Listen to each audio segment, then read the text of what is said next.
Well, hello and welcome to the show. I'm so glad you've joined us again this week. I'm excited. We're going to talk about some exercises that if you take the initiative to practice them are going to change the way you ride forever. That's coming up right here on Discovering the Horseman Within. That one true horse, the perfect partner built to ride. One true horse, a bond that cannot be denied. You would search forever just to have the chance to take a ride on one true horse. Gonna take a ride on one true horse. Discovering the Horseman Within with Ken McNabb, presented by Weaver Leather. There's always been an undying loyalty between horse and horseman. It's a partnership built one day at a time through pure and honest dealing. Whether you ride for work, trail, or competition, Weaver Leather manufactures quality products built from only top-grade materials and always backed by our 100% satisfaction guarantee. Because your tack is the only thing that comes between you and your horse. Ride the brand with Weaver Leather. Don't miss your chance to ride with Ken McNabb. Ken brings his years of experience to both people and horses in clinics and events from coast to coast. Join Ken as he creates a unique environment where each horse is trained using gentle methods and the rider is coached to become their personal best. Call our office or visit kenmcnabb.com to reserve your space now. And be sure to join Ken on Facebook for updates, tips, and more. Discover the horseman within you with Ken McNabb. I'm so excited for this year's upcoming annual Diamond McNabb Ranch Horse Sale, first Saturday in June. We have such a great time. I want to invite you to be there with us. You know, there's two ways of riding. You can ride by accident or you can ride by intent. And it's really up to you to determine which way you're going to ride. If you just kind of enjoy relaxation and going along, and there's nothing necessarily wrong with that, that's okay. But if you really want to ride better, you have to just make the decision to change the way you're riding, and these exercises are going to do that. If I probably had, $1 for every time someone has said, Ken, I want to be able to ride better, or I want to be able to ride the way you do, I would probably, be riding on the beach in the Bahamas right now. So these three exercises are simple things that I do that make a difference for me. The first one I do is I put weight in my feet. Now, a lot of times people say, well, Ken, I put weight in my feet. I ride with my heels down and I'm standing on my feet even though I'm sitting on my seat. I've got weight in my feet. Let me show you the difference. As I lope deuce around here, my weight is in my feet and it's carrying me and I'm going where the saddle goes. Now, if I stop riding with my feet, I tend to squeeze with my knees. When you squeeze with your knees, you begin to bounce. And I'm not doing this on purpose. The harder I bounce, the harder my horse goes, and things start to get out of control. So I want to really practice sitting with weight in my feet. I want my feet down. So your equitation instructor is going to tell you don't want to over-exaggerate too much. I'm going to tell you if you ride outside in the real world, you do want to over-exaggerate some things too much. And one of the things I tell my students all the time is if this doesn't hurt, you're not doing it right. It's going to make you sore for a little while at first, but I turn my toes out, I push my heels down. And what I've done in essence is I have made a plane, a flat board that goes under my horse's belly or through my horse's belly, depending on where your legs are, and my feet are on each side of it, and I'm balancing. Much like you would if you were on a skateboard or a snowboard, I'm standing on my feet and I'm balancing. My saddle is securely tied to my horse. Where my horse goes, my saddle is going to go, okay? So I've got my feet on the boards of my stirrup and I'm standing there. Now I'm totally relaxed. I can watch the Super Bowl this way. My son and I can argue over which team is better because I can sit here like this for a long, long time. But your stirrups, in order to do that, have to be shortened. Most people like their legs pretty straight, it's a little more comfortable, and they ride a little bit longer stirrup. I shorten my stirrups up, and I get a good bend in my leg, and I push down on my heel so that I go where that horse goes. Will it make your knees hurt right here? A little bit. It'll take some getting used to. There's an old saying, and that is, when your knees hurt, your stirrups are too short. When your butt hurts, your stirrups are too long. And when everything hurts, you've been riding for a while. So that's kind of the way it is. It's not always going to be simple and easy. But this is an exercise that I think makes a huge difference. And I want you to watch again as I lope around here. Or let's trot. Let's trot. As I trot, all of the shock is taken up in my leg. I'm not getting a ton of bounce up here. Now watch what happens when I quit standing on my feet. We did this a minute ago, but look at the difference in the bounce. Okay, all of a sudden, the bounce changes. Okay, so I put my feet back down and I stand there, and I have to focus on that. I really do. I think about it a bunch, right? I think a lot about where are my feet and what are they doing. I don't want them way out here in front of me. Get your shoulders behind the ride. When you do this, you're gonna get a lot of whiplash. I don't want them way back behind me. This pushes you up over the saddle horn, you're gonna fall off. I want them underneath of me, slightly forward. If I look down, I can see my toes past my knee. My toes are turned out, my heels are down, weight in my feet. Then all I have to do when I stop is just stop, right? My horse trips, things don't go perfect, doesn't matter. My seat is secure because of my feet. Once I've got my feet locked in place, I'm gonna move up to my shoulders. Now my shoulders are critically important. They determine where the ride goes with this horse, okay? I tell people all the time, we'll turn sideways to the camera here. I don't care what you do this way. You can slump all you want this way. But what you can't do is this stuff here. This starts getting you in trouble. One of the reasons people don't lope their horses much is because they're not comfortable at it. One of the reasons they're not comfortable at it is because they don't do it much. It's a vicious circle. So we've got to get you to where you're comfortable sitting in the saddle and changing the way you're riding, okay? So as we take off here, what I like to do is lift my inside shoulder, set my horse up, use my outside leg and say, hey, let's lope. Now I want to keep this position in everything I'm doing. I keep this shoulder up, and that keeps my body square. And I lope around here, no matter how fast we go, right? We speed it up, I keep this shoulder up. We're riding around here, we slow it down, we make the circle smaller, and what's gonna happen here, you watch. We're gonna stop and change directions. Watch my shoulder, we came around, pretty suddenly, that shoulder's up. By keeping that shoulder up, it keeps me out of my horse's way. So as I come along this fence here, I'm actually just gonna change directions quickly. I'm gonna shift shoulders, bring him around.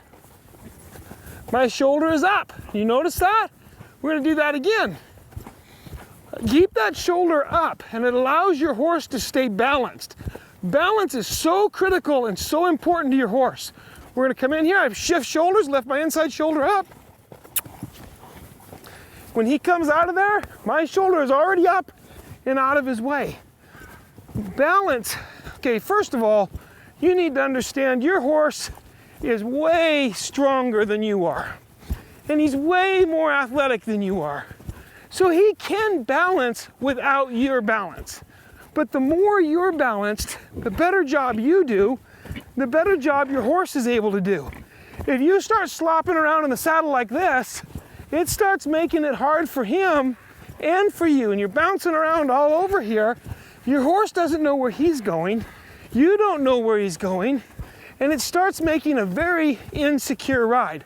So in order to keep that from happening, one of the things that I think about a lot, I try to push the top of my shoulder up to my ear, my inside ear. And sometimes it looks ridiculous. And I don't ride like this all the time, but I practice like this quite a bit, where I pick that shoulder up. That way, when I come up here and I set my horse down, I lift my inside shoulder right there. And we go the other way. And that keeps me from leaning. Let me show you what people typically do, especially when they start speeding up their ride and wanting to do a faster rollback. A lot of times it'll look like this. They'll ride in here, stop, dive over here, and it just makes that horse get really sloppy. It doesn't allow him to be clean. So focus on it. It's pretty simple. We're gonna elevate that inside shoulder, bring it in here, stop, bring that horse's front end around, and lope. And just like that, it's changed your riding. Simple little thing, not a big deal. It's really not any bigger a deal than pushing weight on your feet, but it makes a big difference to your horse. You're balanced, it allows him to be more balanced and more athletic. I'm looking forward to seeing you at my upcoming ranch horse sale. Remember, it's the first Saturday in June. You can contact me, my office, 307-645-3149, or the Diamond McNabb Ranch Horse Sale office at 307-298-5030. 2007 model Gildan right here, number 55. We're looking forward to it and looking forward to having you there. Don't miss your chance to ride with Ken McNabb. Ken brings his years of experience to both people and horses in clinics and events from coast to coast. Join Ken as he creates a unique environment where each horse is trained using gentle methods and the rider is coached to become their personal best. Call our office or visit kenmcnabb.com to reserve your space now. And be sure to join Ken on Facebook for updates, tips, and more. Discover the horseman within you with Ken McNabb. You know, when it comes to changing your riding, the biggest piece is just taking the initiative to say, we're gonna do this. I'm gonna make a difference, I'm gonna change, I'm gonna practice this. Nothing happens overnight. It all takes practice. So we talked about weighting your feet, we talked about keeping your shoulders up. We're gonna drop back and talk about your hands for just a minute, and then we're gonna move on from there. When I ride, I try to envision that my hands are handcuffed together. Occasionally, they get further apart, but I like to think of my hands being handcuffed together. Why? Because I really want to ride my horse one-handed. And if I don't ride with my hands close together, I'll never be able to ride one-handed. So I just practice keeping my hands close together. I also practice keeping my hands low. Now there's an old saying, low hands, low-headed horse. High hands, high-headed horse. Not necessarily true. I can pick my hands up here, and you watch. My horse drops his head down there nice and soft. What really establishes your horse's headset is you. You determine where you're going to release him and what you're going to accept. But when I'm riding, for the most part, I try to keep my hands low and slow. Every arena that I walk into, I could walk in blindfolded to a group of 10 riders, and I could say this statement and be right 90% of the time. I could say use your hands less and your legs more, and I would be right 90% of the time. Every time you pull assertively on your horse's face, you distract from your level of communication with him. You want to be able to sit up here and stay balanced. We talked about that. Keeping your feet positioned, keeping your shoulder up, keeping your hands low and slow. Never get snatchy with your hands. If you start getting snatchy with your hands, I promise you, your horse is going to start bouncing his head up like that. When he starts doing this, he's reacting in fear because of the pressure on his face. And you're saying, I didn't do it that hard. You'd be amazed how light some horses are. Some horses don't need much to be what they consider being snatched on, okay? So as I ride, and I'm working a lot at a lope here because I find that most people don't, and I want you to. I want you to be confident working at a lope. So I keep my hands together. They're handcuffed. Now when I want to make my circle smaller, I use my outside leg and my inside hand. Watch my hand. That's how much it moves to make my circle smaller. And my outside leg. Now I want to make my outside circle bigger. I use less leg and ride to it, okay? But I keep those hands together. Now I want you to watch when we stop, because again, your hands are critical. I relax, whoa, lift that hand. Do you see what that lift was? Right there. There wasn't a big sudden movement. I love John Wayne movies, but if you watch True Grit, when he's rushing the girl to the hospital and he's driving the team, As he comes into the little cabin where the doctor is, he hollers "Yah" and "Whoa" and pulls on the lines at the same time. Makes for a great movie, but you can't ride like that because it's not giving your horse any warning. He has no idea where we're going or what's coming next, and horses need to understand where we're going. They need to know what the plan is, and if they know that, they will perform for you all the time to the best of their ability, okay? So as I lope off here, my hands tied together, handcuffed together, right here. One of the exercises that I did with a young rider one time, you want to be careful how you do this, but I used one strand of sewing thread, not yarn, not baling twine, nothing that could get them hurt. One strand of horsehair from your horse's tail. Tie your wrist together with about 6 inches slack between them at the most. If you break the strand of horsehair or sewing thread, then your hands are moving way too much. You need to get your hands still and quiet. You watch here as I'm loping around. There's lots of slack. Induces bridle. We're nice and quiet. My shoulder is up. There's weight on my feet. That moves us to our last exercise. Your eyes. I want you to ride your horse with your eyes. Right now I'm looking straight at the camera.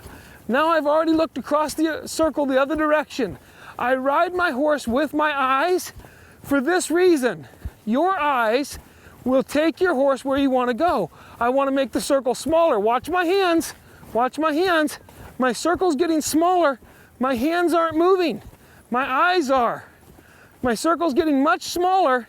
My eyes and my outside leg are making that circle smaller. My circle's going to get bigger. Watch my hands.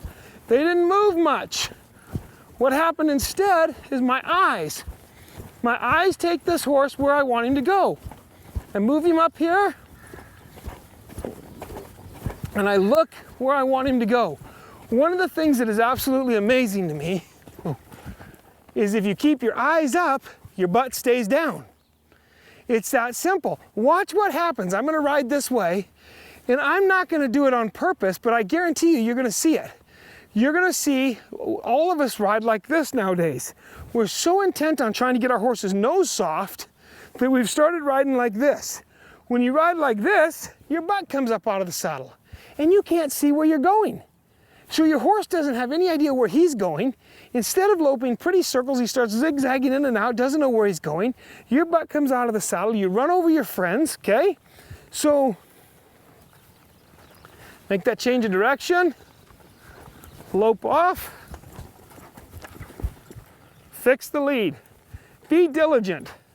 3 strides on the wrong lead is your fault. Fix it, okay? If you don't understand leads, that's another question. Get someone to help you with it. All right, so eyes up. I'm loping where I want to go. Eyes down. Now I'm looking at my horse's nose. My butt naturally comes out of the saddle. My riding quits being smooth. I have no idea where my horse is going. Eyes up. I can take him where I want to go and enjoy the scenery along the way. And you will notice your loping will be so much more secure. Your trotting will be more secure. Everything you're doing will go so much better because you have taken the initiative to change your riding. You have made up your mind, I'm going to do something a little bit different in what I'm doing, and I'm going to practice these 4 exercises. And they're pretty simple, right? We're going to recap. Weight on your feet. Heels down, toes out. Weight on your feet. If this horse jumps left, I'm going with him because my weight is centered. I had 2 guys in my barn the other day take a 2x6. We took a 50-pound sack of grain, sat it on the 2x6. I had them move the 2x6 quickly, the grain fell off. We took the same 2x6, the same sack of grain. We laid the grain over this way with about 25 pounds on each side. Those same 2 guys couldn't get rid of the grain. because the balance was down low. It had a low center of gravity. When you ride, you need to turn into that grain sack and push your weight down into your stirrups. The next thing we worked on is keeping your shoulder up. Keeping yourself upright and getting out of your horse's way. Allow that horse to move out from underneath of you. When I work that 360 turnaround, I keep that shoulder up. When I change directions, I keep that shoulder up. Move that horse back around there, nice and soft and pretty. That allows your horse freedom of movement on his inside shoulder, okay? The next thing we talked about, your hands low and slow. I can't say that enough. You've got to get your hands handcuffed together and down quiet and slow.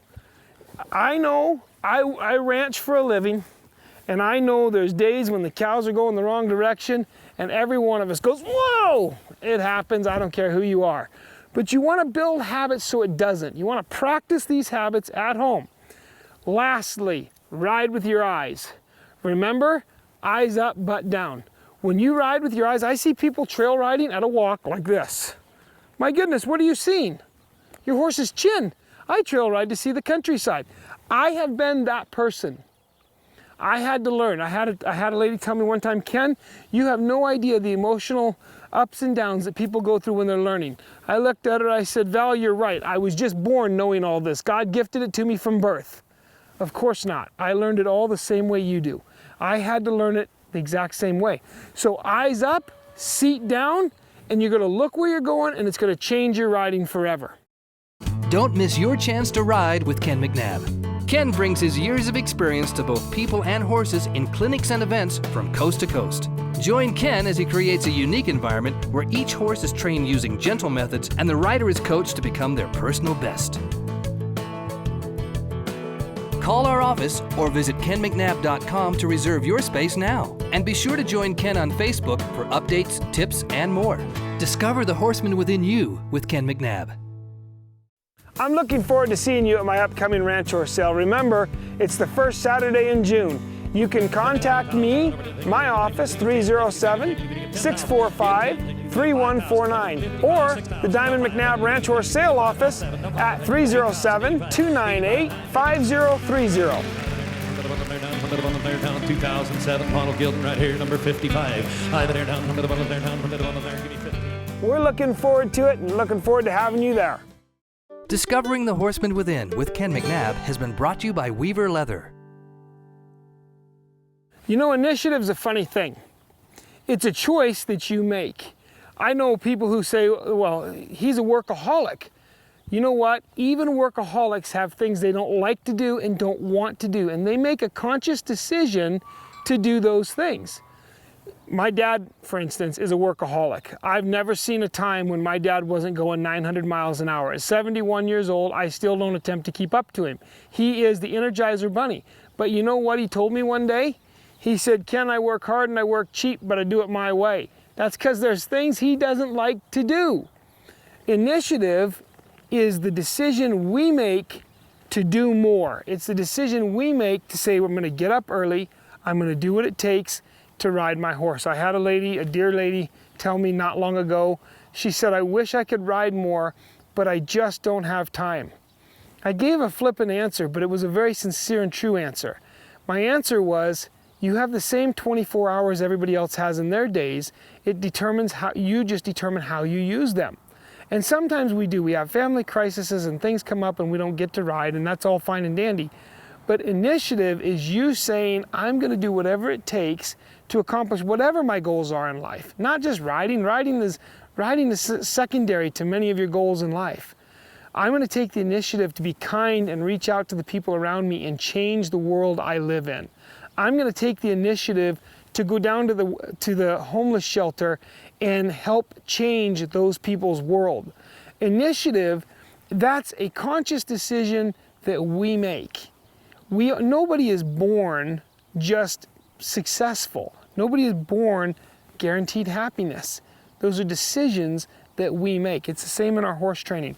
We can ride along on a horse that doesn't stop, doesn't turn, isn't soft, and risk our life, or we can take the initiative to change the way we ride. When I give these character traits, I hope you understand I'm talking as much to myself as I am to anybody. These are things that each of us need to work on and master in our lives, and they're things that I think are critical in our horse training. I hope you enjoy this show as much as I've enjoyed bringing it to you. You know, we've been on the air 10 years, and it has been a blessing every week. And we thank you as our viewers for your loyalty, and we look forward to meeting you on the road somewhere. Until then, may God bless the trails you ride. One true horse, the perfect partner built to ride. One true horse, a bond that cannot be denied. You would search forever just to have the chance to take a ride on one true horse. Gonna take a ride on one true